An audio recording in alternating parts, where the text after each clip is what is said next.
Good afternoon, Jason here, Birchfield Family Farm, Oxford, Ohio.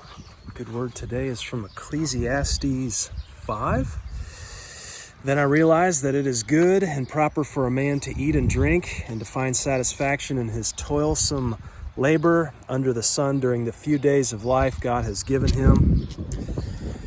For this is his lot. Moreover, when God gives any man wealth and possessions and enables him to enjoy them, to accept his lot and be happy in his work, this is a gift of God. Okay, mid to upper 70s today. Big story is the humidity, around 80%. Pretty warm, borderline heat stress here. A little bit of heat stress on the cattle even.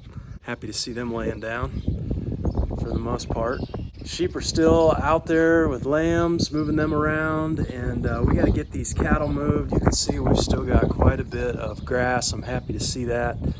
It's that time of year. Before we do that, I had an interesting incident 3 days ago, standing out here in the barnyard area with Sam, and all of a sudden noticed just a very large, just a massive amount of honeybees just all through this barnyard area. I was able to walk over and get that on video, but they were congregating. I'm not sure if you can see it from here, but right over there we've set there's a hive there, but I had a swarm trap there.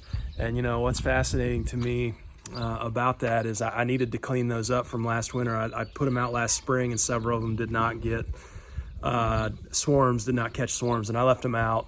And those things are moldy and nasty and everything else. Well, didn't get a chance to clean them up, and landed a massive swarm over there. So I'll show you that footage. Show you that right now. Okay, swarm season here on the farm. Oh my goodness. Look at, oh wow. I hope you can hear that. Look at all the bees around that trap. I've done absolutely nothing with this trap all winter. Stayed in the exact same spot. Look at all those bees. Yeah, they're bearding. They're bearding on the front. Sam, they're bearding on the front. Yeah, that's a legit swarm we've caught there. Wow. Look at all those. That poor rabbit. She's all right. She's not concerned. Look at all those bees. Okay, let's get cattle on the move here. You guys that have been following know we've been going backwards through the paddocks here. So 1, 2, 3, 4. This is paddock 5 here, heading backwards. We're gonna go from 5 into 6. Look at that we're going on. Absolutely gorgeous. One of the other really common questions that we get here from folks looking to start up into grazing, into cattle, grass-fed or grass-fed sheep.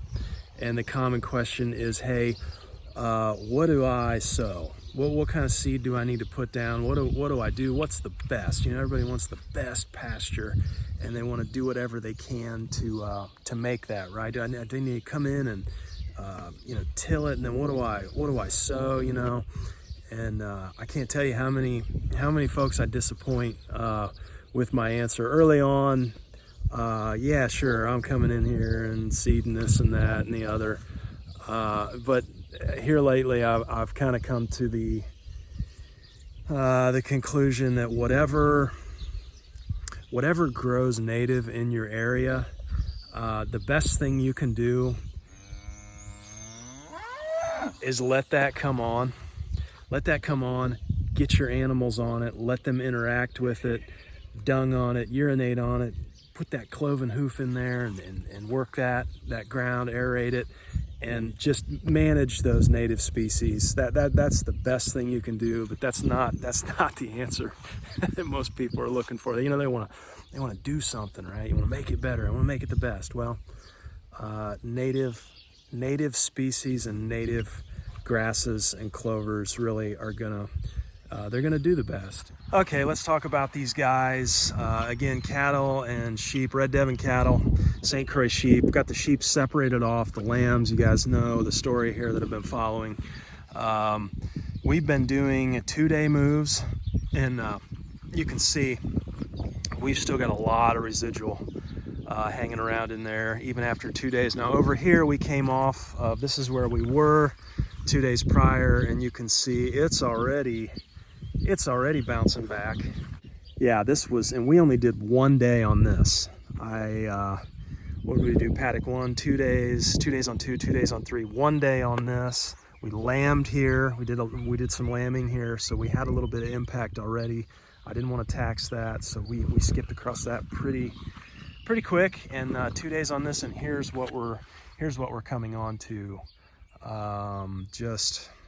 You know, you can see where we've mowed the fence line. I've got a little path for us there when we walk out to do sheep, but this is just, I mean, this time of year, just grass explosion, eh, bud? Yeah, grass explosion. You liking that stuff? Yeah. You ready to move, big boy? All right. When I move them, there is no way in the world they're gonna touch my hay. So I did already, we put some hay out for them, put some hay out already this morning for them, just to kind of get that in their rumen, get them a little more balanced out. That's the story here lately, is that real runny manure, and that's not good. Too much protein, running through them too quick. So we're trying to slow that down with that hay. You can see they've left a little bit over there, but they're ready.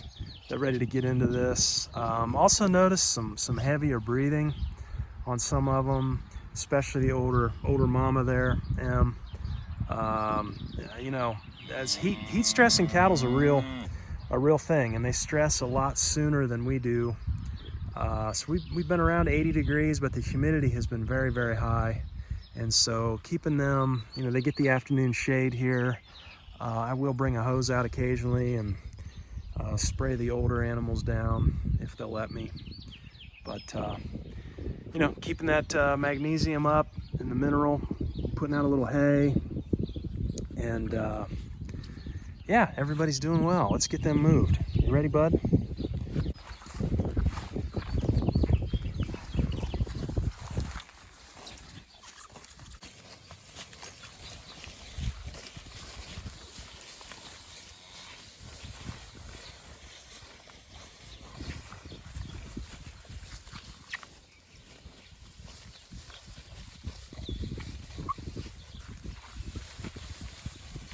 Oh, I left one behind here. Come on, Joy Calf. And she looks good. Come on, Joy Calf, it's this way. Come on, everybody's out here. Come on. There you go. Good job.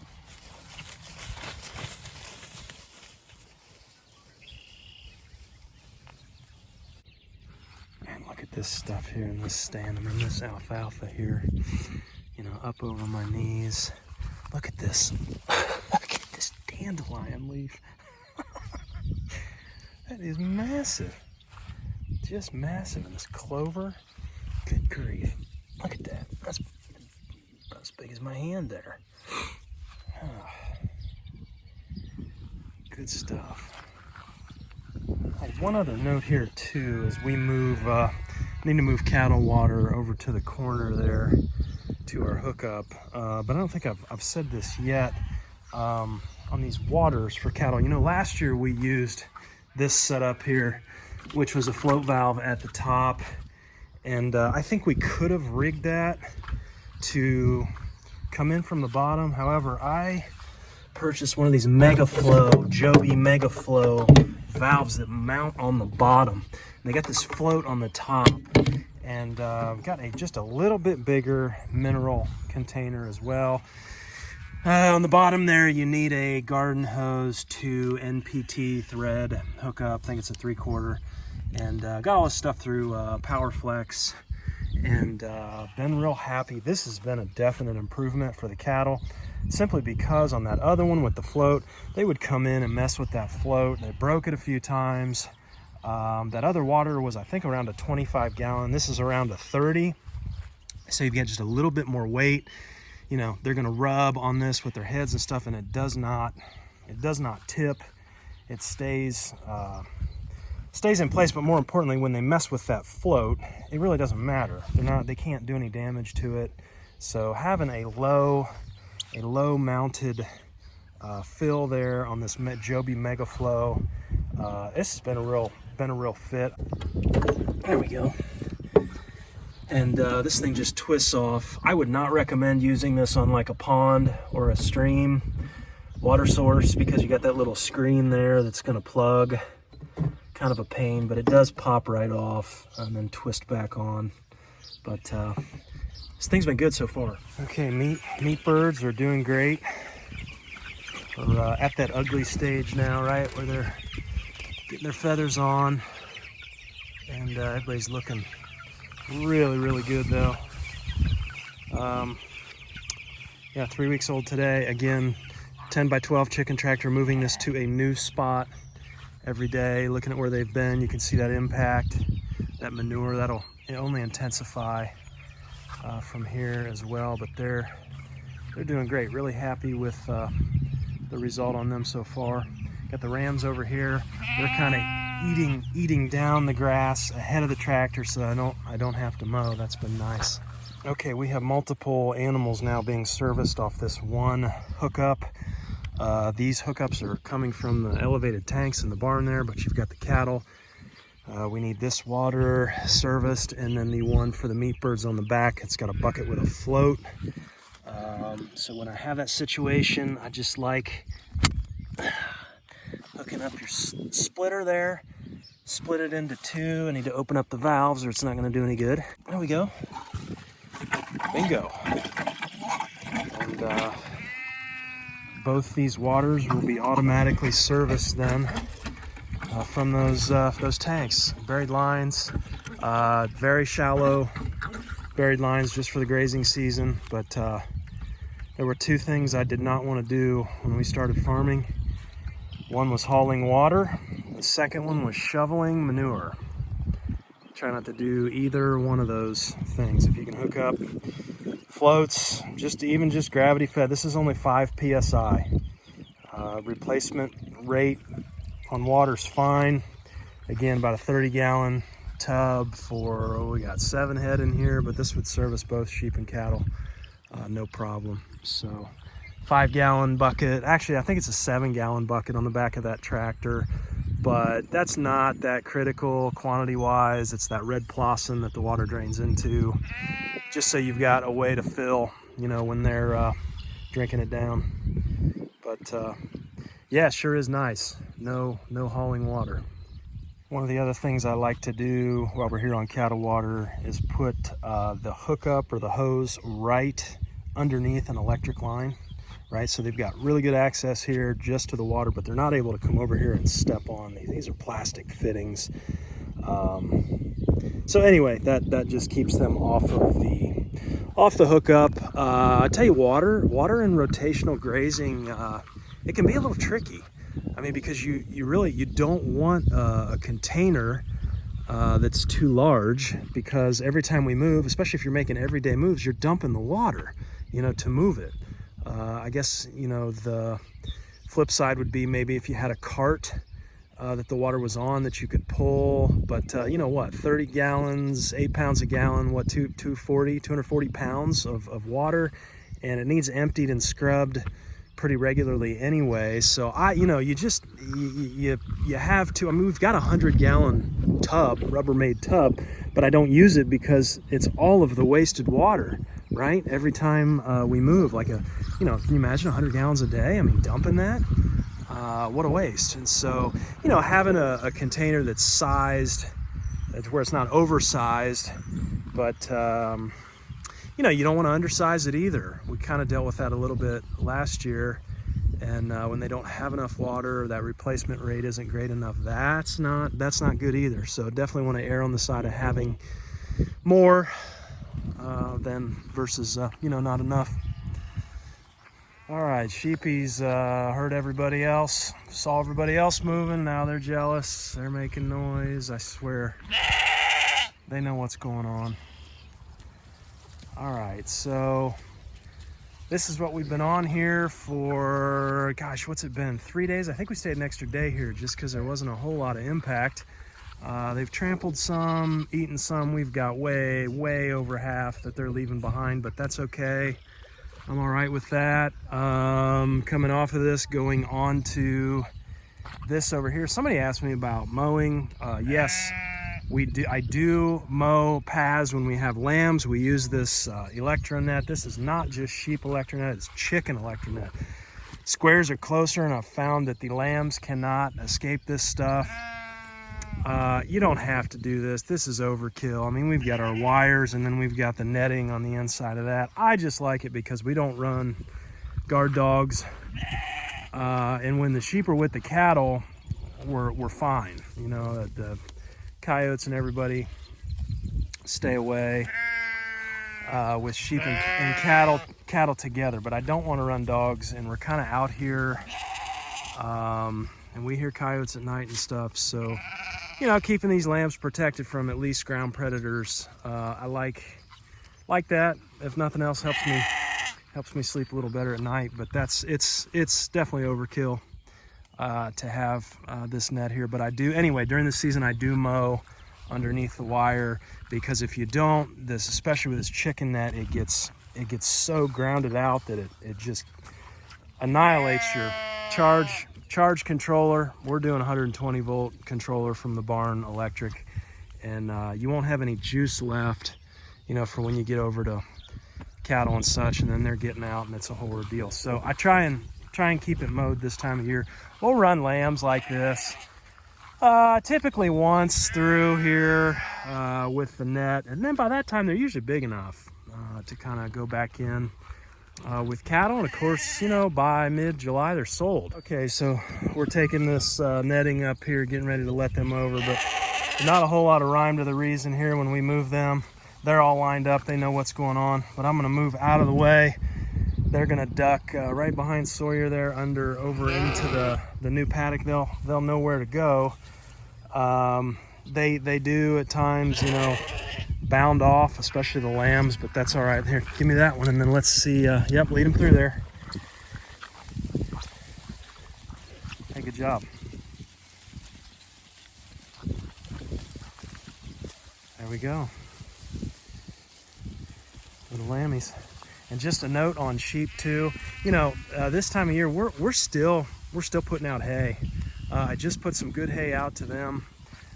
These mamas this morning, they loved it. They gobbled it up. I mean, you can see a few with, you know, we've talked about that dirty backside before. There's one over there, but you know, they get too much green, and it's just moving too quick. So that hay is going to help slow that down and just help them kind of balance out, you know, until we get more into the season here, where that grass growth kind of backs off a little bit. It's just, everything is just so green and lush, tons of protein, but you definitely can get too much. And so they appreciate the hay. The cattle do as well. So we're keeping that out. Certainly not as much as when we feed in the winter, but I got the kiddos out here helping me. So the way we do this, they're waiting on me. You know, each kiddo kind of takes a side. You know, they've got this down. And you know, we got a path mowed over there in front of Sam. And then we'll just, I'll pick this wire up and rerun that, and then clip the ends together so it's fully encircled, and then clip that to my hot wire here and kick it on. They're trained to it. So really, again, not having to be concerned at all with ground predation at this point. We do keep an eye on the sky. Black vultures are a concern out here, but typically when the calves or lambs are below under 2 weeks, so we're out of that zone. Moving into that zone here, you know, later on in the spring, you know, meat birds are off of the lights now. Lambs are kind of out of the danger zone in terms of that aerial predation. You know, cattle are adjusting to grass, so it's shaping up to be a good spring. Okay, we're out here moving sheep, and we noticed in the pasture here a swarm of bees. I just set this trap over here yesterday. I certainly don't want to disturb them, but my goodness, if we catch another swarm, wouldn't that be magnificent?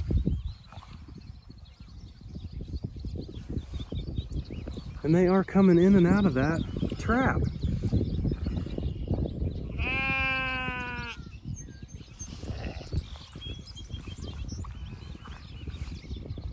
Unbelievable. Okay, looks like we're gonna be beekeepers this spring. Okay, cleaning up this fence here. This is a first. Never seen a frog fried on the fence. Poor guy. I have seen meat chickens who've come out before, and they'll have frog legs hanging out of their mouths, where they've been eating the frogs out here. Pretty cool. We'll get the rest of this net cleaned up here, get the sheep fully enclosed. And I want to go back and check that. Let's go back and check that swarm trap out. Okay, cattle moved, sheep moved. Let's head over here and check out this hive. Sam says they're going into this swarm trap. This would be our, what's this, our third catch, our third swarm of the season. And I did not expect, I know some of you will ask, I just take a Q-tip with a drop of lemongrass oil, lemongrass essential oil on there. Yeah, that's a swarm. Doesn't look like as big of one as we caught a few days ago, but you know, it's interesting. This is the same box, and you can see, I mean, there's like, it's wet, there's mold on the inside. I don't know what it is. You can see, you know, look at all the wet water damage to the roof. I didn't even coat it or anything. And they love it though. A little bit of lemongrass oil in there. I put old frames in there.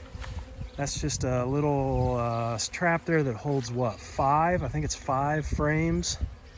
And you got to be quick though when you catch them. Usually within a few days, you want to get them on into a regular size hive, and preferably in the location where they swarm. Anyhow, pretty cool. Hey, thanks for watching today. Another beautiful day out here on the land, and hope you're doing well. Hope you're at peace today, and talk to you next time. Take care.